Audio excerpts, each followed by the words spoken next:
Welcome to Techie Dialogue.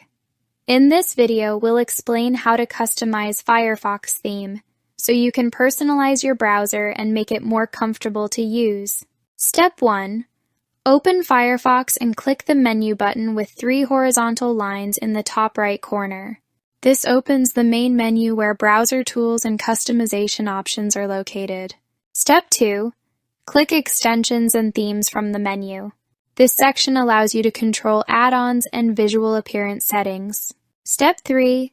Click Themes from the left sidebar. Here you can see default themes like Light, Dark, and System, along with installed themes. Step 4. Enable any theme you like by clicking Enable. Firefox will instantly apply the theme and change the browser's look. Step 5. To customize further, click Find More Themes at the bottom. This opens the Firefox add-on store with many customizable themes. Step 6. Install a theme you like and adjust its settings if available.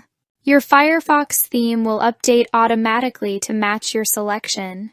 Thanks for watching, and don't forget to subscribe to Techie Dialogue for more simple and helpful Firefox tutorials.